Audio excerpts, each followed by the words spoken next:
ई बात छे। आज दिन के बाद तो हमरा से मिले नहीं है। काहे रे कौन सी होता? हमर शादी सेट हो गेले। हमें अपन माय बाप के खिलाफ में जा पड़ो। हमें जा छियो रे। तोरा बिना हम मर जेबे।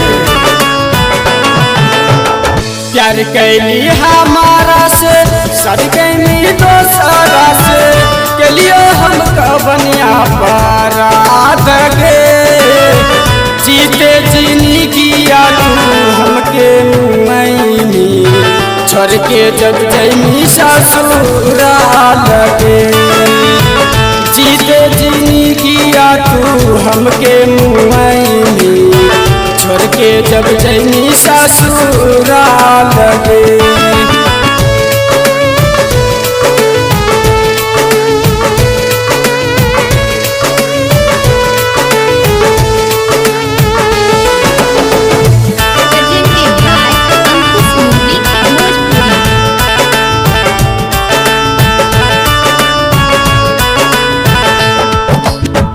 पर रहिए के साथ आरस कोले जाबा में कहियों समझली हमार प्यार के सोचता रहियो प्रिया तोरा के अपना तू भैली दोसरा के जान के सोचता रहियो प्रिया तोरा के अपना तू भैली दोसरा के जान के।